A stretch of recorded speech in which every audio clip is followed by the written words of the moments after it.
फिल्मों के गीत हों या फिर किसी की कविता या किसी की शायरी, ये अक्सर मनोरंजन के लिए होते हैं और यह भी कहा जाता है कि इनके जरिए कई बार समाज को आईना भी दिखाया जाता है। कई बार देश की राजनीति पर या देश के अलग अलग नेताओं पर शायरियां या फिर फिल्मों के गाने बिल्कुल फिट बैठते हैं। एक गाना है, मशहूर फिल्म है जादू की फिल्म, ऋतिक रोशन की, कोई मिल गया। उसका गाना आपको याद आ गया होगा, लिखा हुआ जो है, इधर चला मैं उधर चला, जाने कहां मैं किधर चला, अरे फिसल गया ये तूने क्या किया। नीतीश कुमार को लेकर कुछ ऐसा ही कहा जा रहा है इस वक्त। तो वहीं मशहूर शायर हैं वसीम बरेलवी, उनका एक बहुत ही मशहूर शेर है, वो भी बिल्कुल फिट बैठता है मौजूदा राजनीतिक हालात पर और खासतौर से नीतीश कुमार पर। उन्होंने लिखा कि हमारा अज़्मे सफर कब किधर का हो जाए, ये वो नहीं जो किसी रह गुजर का हो जाए, उसी को जीने का हक है जो इस जमाने में इधर का लगता रहे और उधर का हो जाए। नीतीश कुमार को लेकर इस वक्त राजनीतिक माहौल गरमाया हुआ है। बिहार से लेकर राजधानी दिल्ली तक उनके अगले कदम को लेकर चर्चा हो रही है कि क्या नीतीश कुमार 28 तारीख को बीजेपी के साथ मिलकर सरकार बनाने वाले हैं। क्या एक बार फिर से सरकार ये वाली गिर जाएगी और दूसरी बनेगी बिहार के अंदर। बिहार के राजनीतिक घटनाक्रम के दौरान बहुत सी तस्वीरें सामने आई तो इन चर्चाओं को और ज्यादा बल मिलता है। गणतंत्र दिवस के कार्यक्रम में नीतीश कुमार और तेजस्वी यादव, बिहार के मुख्यमंत्री और उप मुख्यमंत्री, एक जगह थे लेकिन दूर दूर बैठे हुए थे।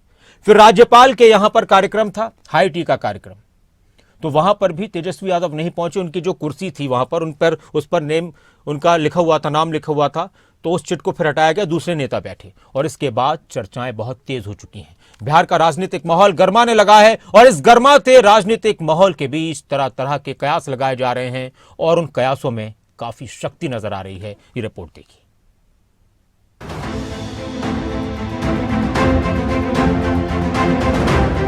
बिहार की राजनीति में जो कुछ घट रहा है उसका एक चैप्टर इस तस्वीर में भी है। गणतंत्र दिवस के मौके पर बिहार की राजधानी पटना में कार्यक्रम हुआ।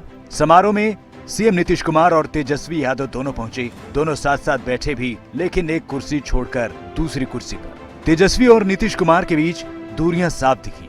सीएम नीतीश और डिप्टी सीएम तेजस्वी समारोह में थे। 1.5 घंटे साथ रहे। दोनों बिना आपस में बातचीत के निकल गए। इंडिया गठबंधन का नेता नहीं बनाए जाने से नीतीश कुमार नाराज हैं। गठबंधन का साथ छोड़कर एनडीए के खेमे में वापसी करने की चर्चाएं तेज हैं। अगर ऐसा हुआ तो लोकसभा चुनाव से ठीक पहले सबसे बड़ा उलटफेर बिहार में होने जा रहा है। इसके बाद बीजेपी का बिहार का किला भी मजबूत हो जाएगा। बिहार में सत्ता परिवर्तन तय है। 28 तारीख तक नई सरकार का शपथ ग्रहण समारोह हो सकता है। उप मुख्यमंत्री की रेस में अब सुशील कुमार मोदी भी हैं। सम्राट चौधरी और रेणु देवी का नाम भी रेस में। जेडीयू की ओर से सभी कार्यक्रम रद्द कर दिए गए हैं और पार्टी के सभी विधायकों को पटना बुला लिया गया है। जेडीयू की तरफ से 28 जनवरी को महाराणा प्रताप का कार्यक्रम प्रस्तावित था, लेकिन सभी कार्यक्रमों को रद्द कर दिया गया। बिहार में राजनीतिक घटनाक्रम के बीच बड़े नेताओं के दौरे रद्द हुए हैं।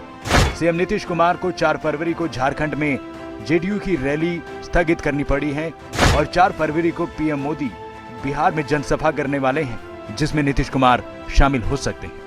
मुझे लगता है समय की बात है, थोड़े समय में 2-4 दिन के भीतर ही तमाम परिस्थितियां स्पष्ट होंगी। भाजपा का शीर्ष नेतृत्व निरंतर हमारे संपर्क में है। आज कई कार्यक्रम पहले से ही पूर्व निर्धारित थे आने वाले 2-3 दिन तक, जिसको कैंसिल करके आज हम अभी दिल्ली जा रहे हैं। चाहे लॉ एंड ऑर्डर की बात हो, विकास की बात हो या फिर परिवारवाद की बात हो, तो ये सारी बातों से हम कयास लगा रहे थे कि अब इन लोगों का साथ चलने वाला नहीं है। बीते 3 दिन में बिहार में क्या क्या बदला है वो भी देख लीजिए। 23 जनवरी को बिहार में सीएम नीतीश कुमार अचानक राज्यपाल से मिलने पहुंचे। पूर्व सीएम और समाज सेवी नेता कर्पूरी ठाकुर को भारत रत्न देने की घोषणा राष्ट्रपति की ओर से की गई। कर्पूरी ठाकुर को भारत रत्न देने की घोषणा पर नीतीश कुमार ने पीएम मोदी को शुक्रिया कहा। 24 जनवरी को नीतीश कुमार ने मंच से परिवारवाद पर हमला बोला। सभी जानते हैं कि परिवारवाद का आरोप अगर किसी पर बिहार में लगता है तो लालू यादव के परिवार पर ही है। मंच से नीतीश कुमार ने पीएम मोदी की तारीफ भी की। 25 जनवरी लालू की बेटी रोहिणी ने नीतीश का नाम लिए बिना तंज कसा। कैबिनेट मीटिंग भी हुई। 15 मिनट के अंदर ही मीटिंग खत्म हुई। तेजस्वी और नीतीश के बीच बातचीत नहीं हुई। बीजेपी के नेताओं ने दिल्ली में नड्डा और शाह से मुलाकात की। राजनीति में परिवारवाद पर नीतीश कुमार के बयान के बाद से ही आरजेडी और जेडीयू में तल्खी बढ़ी है। बिहार में आरजेडी और जेडीयू गठबंधन टूटना एक बार फिर से तय है और नीतीश इंडिया गठबंधन को अलविदा कर एनडीए में जाने का पूरा मन बना चुके हैं। ब्यूरो रिपोर्ट, खबरें।